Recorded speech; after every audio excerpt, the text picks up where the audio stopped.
panitia sih satu-satunya SMA yang lolos se-Indonesia. Se-Indonesia? Iya. Wow. Merinding saya. Kapan mereka di final ada UGM, Undip, Unsud, dan mereka satu-satunya yang SMA. Dan kayaknya satu-satu juga dari NTB kayaknya. Satu-satunya dari NTB. Iya. Sangat luar biasa. Siswa saya juga pernah, Fania Nur Aisyah, sempat menjadi juara nasional lomba tari kreasi, dan akhirnya diutus untuk mewakili Indonesia di lomba tari kreasi internasional di Italia. Wow. Dan dia mendapat juara 1 gitu. Juara 1 internasional. Kalau anak-anak kita akan lomba lagi atau apa, atau mencetak prestasi di manapun, pasti mikirnya nanti paling pemerintah kita nggak peduli gitu. Peduli. Paling berbagi cerita untuk saling inspirasi. YS Podcast. Assalamualaikum warahmatullahi wabarakatuh.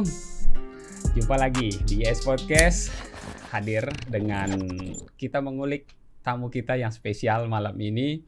Bercerita kita minta ini Bang Akhidirman Al-Amin, seorang novelis, kemudian pembina di SMA 1 Madapangga. Beliau ini pembina seni dan banyak hal lagi sebetulnya bisa kita kulik bersama beliau. Assalamualaikum Bang Dirman. Waalaikumsalam. Gimana kabar ini? Udah perjalanan cukup jauh mengikuti lomba, ini luar biasa nih. Menang. Pertanyaan pertamanya dulu nih Bang Dirman nih, menang ya? Menang, alhamdulillah. Alhamdulillah. Nah ini yang penting. Bang Dirman, kalau kita melihat nih beberapa yang saya coba angkat ini, tema-tema podcast saya yang saya ingin narasumber itu bercerita. Nah, ini kalau bercerita kan agak lepas Bang Dirman. Kalau biasa nulis, novelis. Sekarang saya minta akan bercerita. Jadi kita akan digitalkan ceritanya Bang Dirman ini. Semoga suatu saat 3 atau 10 tahun lagi ada adik-adik kita yang menonton perbincangan kita ini bisa terinspirasi. Oke, Bang Dirman, sebetulnya memulai kegiatan saya ke kegiatan nulisnya dulu deh.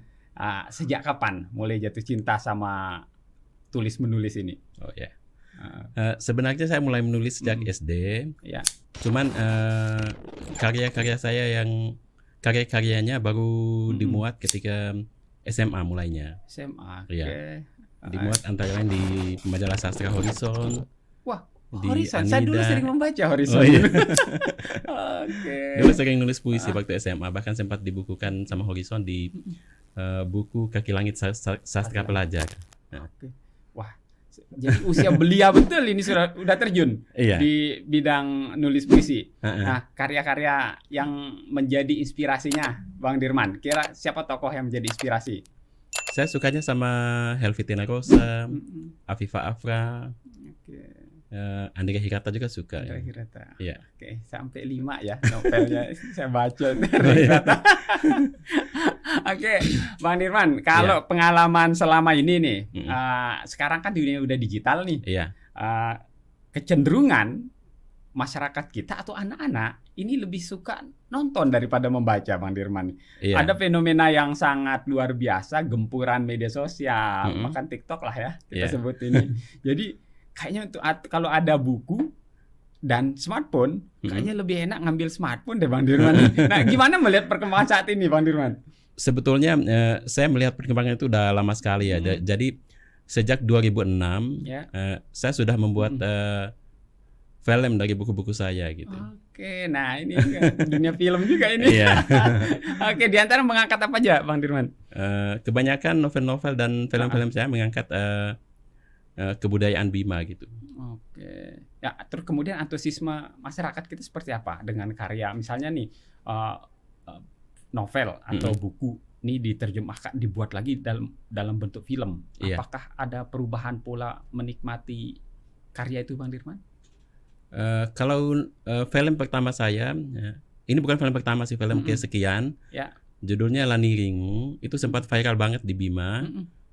Bahkan dulu itu ketika YouTube belum begitu setenar sekarang lah ya. Itu sempat dibagi-bagikan orang di lewat Bluetooth di HP-nya gitu. Bahkan komunitas orang Bima di beberapa negara luar sempat mengadakan nonton bareng untuk film itu gitu.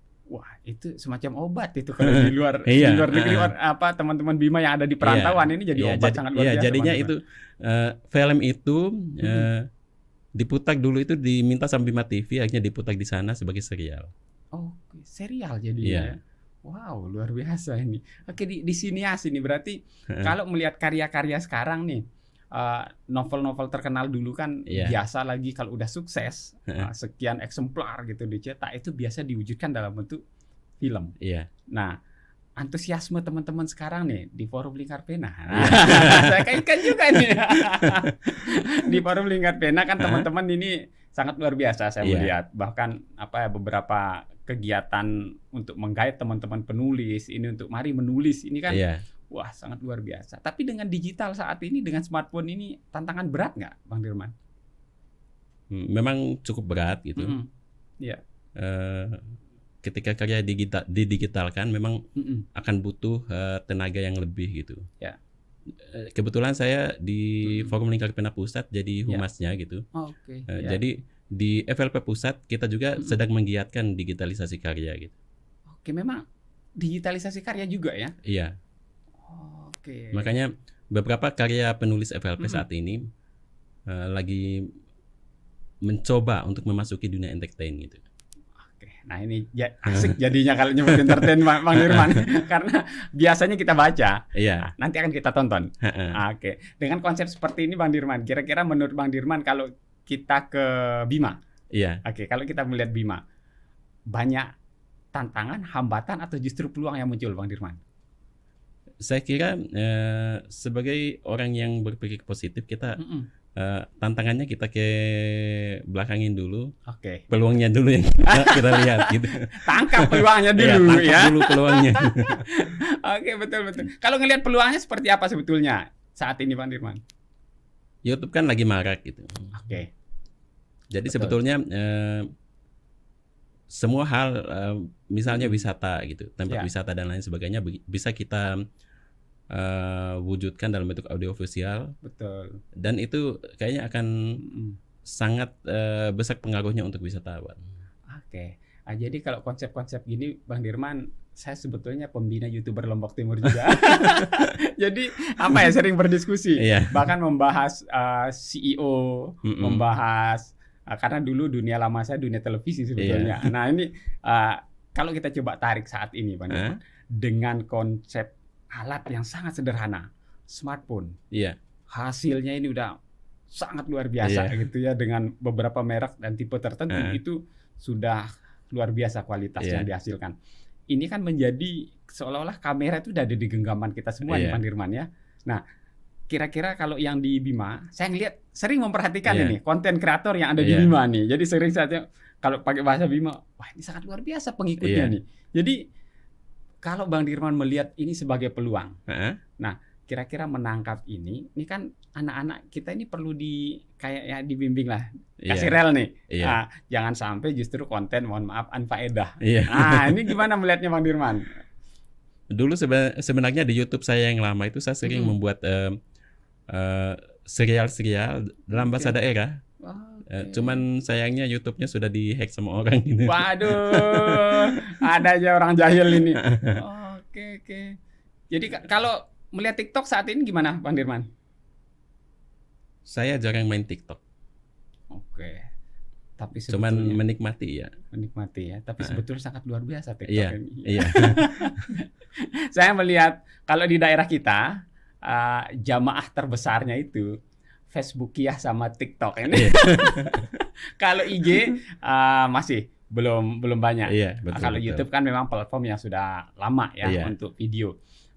Menarik ini Bang Dirman, kalau kita melihat giat-giat konten kreator, teman-teman ini untuk mengkampanyekan banyak hal, memberitakan banyak hal seperti tadi itu wisata-wisata yang kira-kira ya mohon maaf sulit deh untuk mengharapkan orang untuk meliput, kita liput sendiri, betul. Kita taruh aja sendiri. Atau juga satu prinsip saya sebetulnya Bang Dirman, kalau sebagai seorang konten kreator, kalau menggunakan konsep dirimu adalah konten, maka nggak akan susah mencari konten. Dan pergunakan alat-alat sederhana, yang penting ada audio, video, udah lempar saja. Wah, ini sangat luar biasa Bang Dirman. Oke, saya sekarang mau beralih nih kegiatan Bang Dirman yang satu lagi. Kesini nih sebetulnya dalam rangka apa ini Bang Dirman ini membawa adik-adik kita ini untuk lomba apa yang sekarang diikuti? Kita ikut lomba Mandalika Essay Competition. Anak-anak ngambil tema pariwisata. Dan alhamdulillah mendapat medali perunggu. Masya Allah. Boleh fotonya saya spill nanti ya. Oh iya. Saya taruh di podcast. Kata panitia sih satu-satunya SMA yang lolos se-Indonesia. Se-Indonesia? Iya. Wow. Merinding saya. Serius ini? Iya. Masya Allah. Sebagai tuan rumah kita akan sangat bangga. Ini kriterianya apa sebetulnya sampai adik-adik kita ini bisa lolos? Kita kemarin mengirim karya tulis, LKTI, karya tulis ilmiah. Kita meneliti tentang Umalenge. Jadi masih budaya kita sendiri ya. Umalenge itu rumah adat sana ya? Iya. Rumah adat suku Wawo. So di sana memang banyak rumah adatnya, cuman kita lebih spesifik ke Umalenge. Iya. Oke, nah itu yang mengantarkan adik-adik kita untuk betul-betul diperhatikan di pusat. Jadi juara satu-satunya SMA ini loh yang membuat. yang juara 1, 2 itu tingkat apa mereka itu? Yang juara satunya dari UGM. Lawan mereka di final ada UGM, Undip, Unsud, dan mereka satu-satunya yang SMA. Dan kayaknya satu-satu juga dari NTB kayaknya. Satu-satunya dari NTB. Sangat luar biasa. Apa ya? Saya merinding nih. Luar biasa. Nah, ini kan nggak ujuk-ujuk, nggak tiba-tiba nih. Adik-adik kita ini seperti ini. Pasti ada proses panjang. Model pembinaannya, Bang Dirman, seperti apa sehingga adik-adik kita ini sangat membanggakan di tingkat nasional saat ini? Kalau Madu Bunga Lakei, memang dia itu udah lama menulis gitu. Jadi saya udah melihat bakatnya dari beberapa bulan yang lalu ketika hari ulang tahun NTB juga kan ada lomba esai.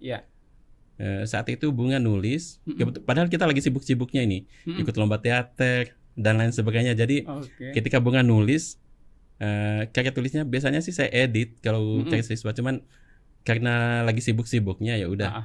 Begitu Bunga kirim ke saya, langsung saya kirim juga ke panitia. Ternyata menang itu. Itu yang mana? Jadi murni. Iya, murni.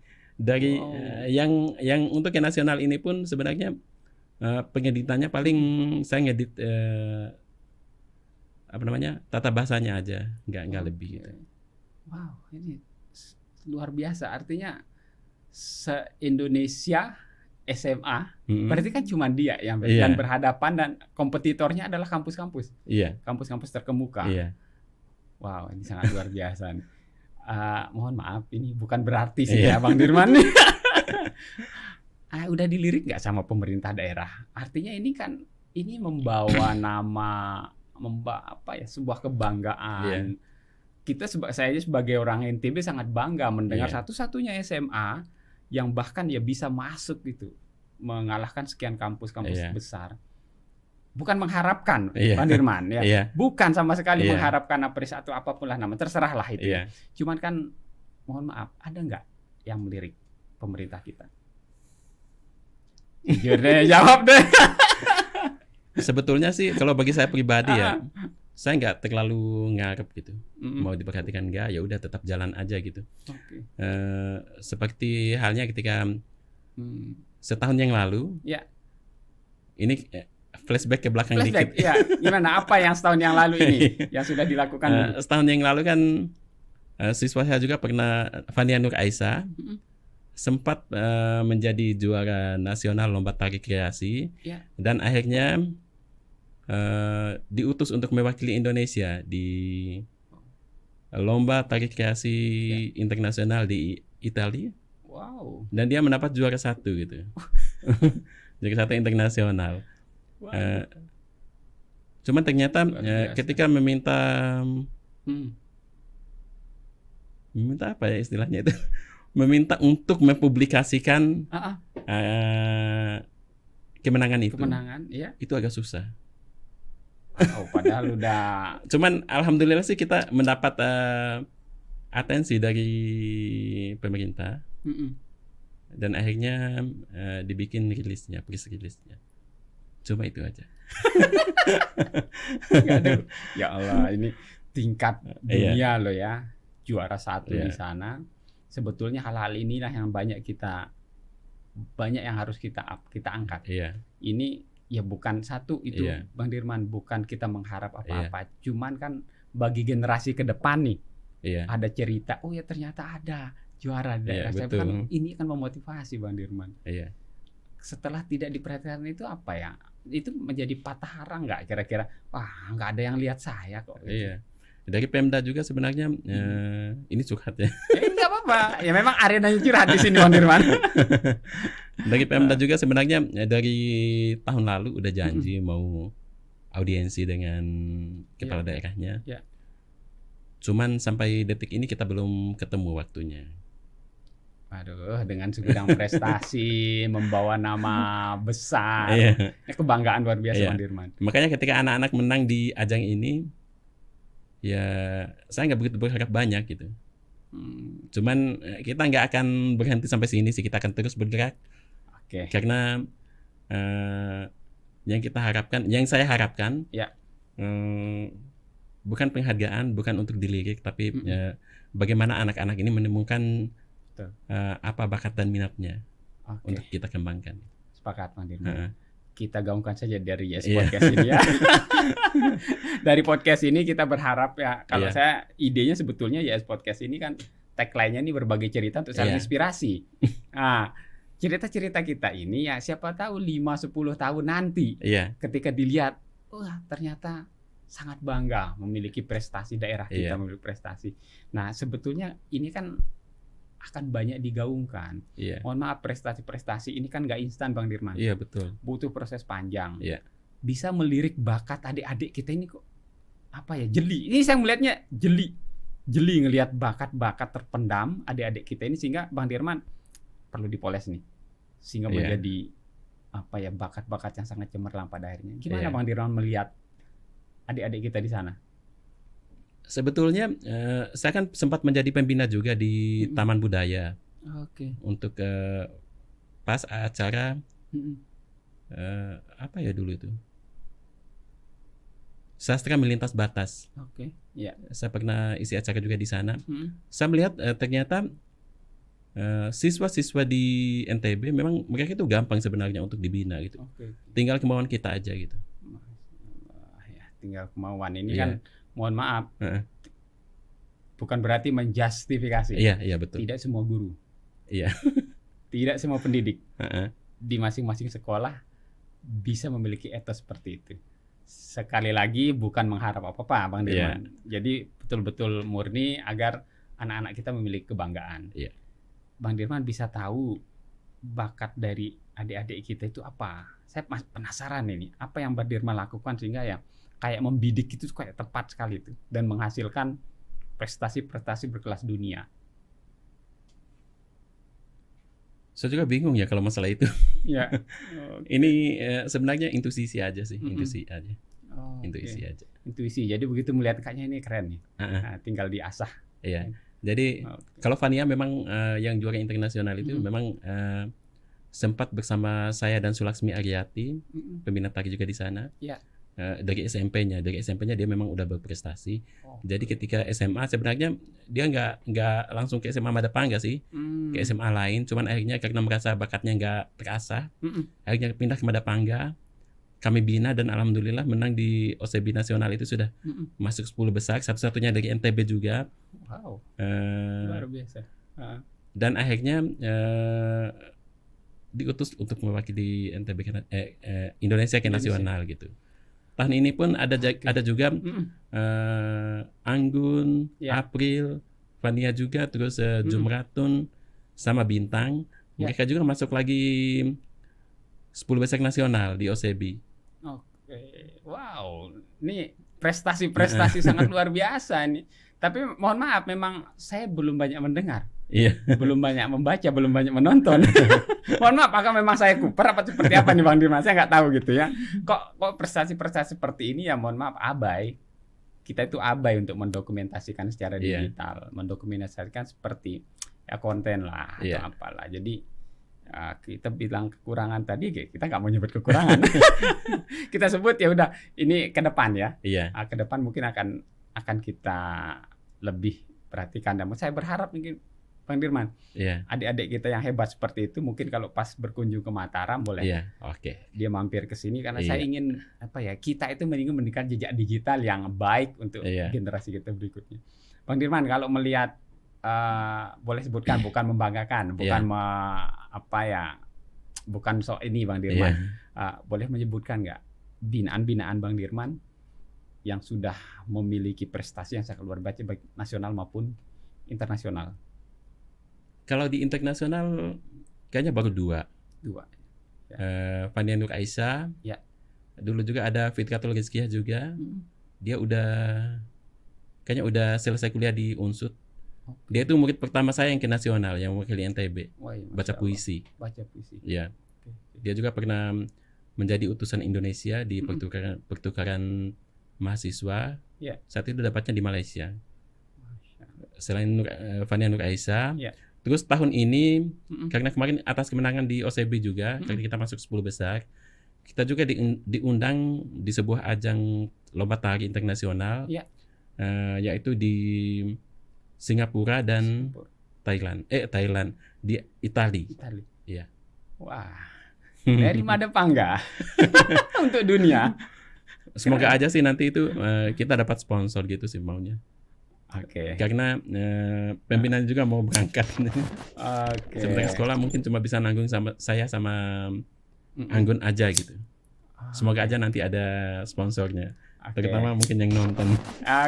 Kita berharap yang mendengar dan menonton ini bukan berbicara akan, tapi sudah banyak diberikan buktinya.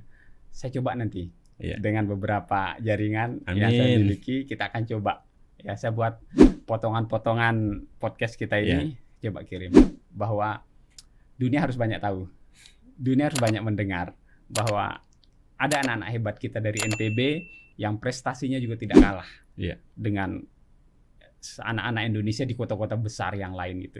Ini sangat membanggakan Bang Dirman, harus sangat luar biasa.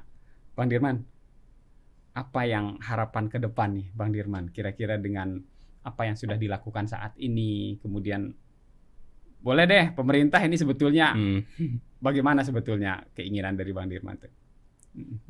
Ini mungkin bukan hanya keinginan saya, tapi juga keinginan anak-anak. Soalnya kemarin pas Fania menang internasional itu awalnya bahagia gitu. Cuman kok lama-lama jadi kita karena kita kan sempat janjian untuk ketemu beberapa pejabat gitu. Kok susah gitu sampai pokoknya mengalami hal-hal yang tidak pernah kami bayangkan sebelumnya gitu. Karena begitu susahnya untuk ketemu gitu. Ketemu aja. Padahal ini cuma ketemu maunya. Jadi semoga saja ke depan pemerintah kita lebih care. Karena apalagi yang akan kita harapkan dari anak-anak ini. Ketika semangat mereka itu tiba-tiba down gara-gara hingga kita perhatikan gitu. Karena sebetulnya nanti itu pasti ke depannya kalau anak-anak kita akan lomba lagi atau apa atau mencetak prestasi di manapun pasti mikirnya nanti paling pemerintah kita nggak peduli gitu. Nanti paling hilang aja gitu. Waduh, jangan sampai mindset itu turun temurun, itu bahaya ini. Kalau saya pribadi saya sih mau diperhatikan, alhamdulillah enggak juga, enggak masalah. I don't care sebenarnya. I don't care. Bagi saya ya itu anak-anak bisa berhasil ya udah cukup. Sangat luar biasa Bang Dirman. Merinding saya dengar karena ini bentuk keikhlasan kita berbuat ya. Jadi udah mau mengharapkan lebih juga ya enggak takut kecewa gitu. Jadi manusiawi lah. Tapi cuman ini kan bagi anak-anak. Kalau saya melihatnya adalah itu. Ya semangat di anak-anak gitu. Iya, saya juga melihatnya begitu. Betul. Jadi kita tidak berbicara atas nama diri, atas nama saya guru loh, saya yang atas bimbingan saya, bukan itu. Tapi bagaimana mental anak-anak kita ini bahwa ya memberikan apresiasi itu penting. Iya, betul. Penting untuk perkembangan ke depan. Jika diberikan apresiasi, bahkan diajak ngobrol, sarapan di kantor gubernur, bupati, saya rasa itu akan menjadi cerita yang sangat hebat ke depan. Setuju. Teman-teman gak akan lupa. Momen-momen itulah yang dibutuhkan. Ya, semoga ya pemerintah kita dimanapun itu ya, kabupaten, kota, provinsi Indonesia, banyak anak-anak hebat yang berasal dari, mohon maaf kalau melihat ya ini di Madapangga. Madapangga ini sangat luar biasa. Banyak menghasilkan anak-anak hebat yang berbicara prestasi di tingkat internasional. Kita nggak bicara nasional aja, internasional. Ya, Bang Dirman ya. Ini sangat luar biasa. Semoga harapan Bang Dirman. Ada lagi yang mau disampaikan? Silakan. Kayaknya itu aja. Cukup ya. Oh mungkin satu nih. Salah satu buku saya sedang disinetronkan di RCTI. Jangan bercerai bunda. Ya, apa judulnya? Jangan bercerai bunda. Jangan lupa nonton ya, biar duit saya makin banyak. Wah. Jangan bercerai bunda. Iya. Wow. Itu jadi berapa series itu? Sekarang udah 50-an.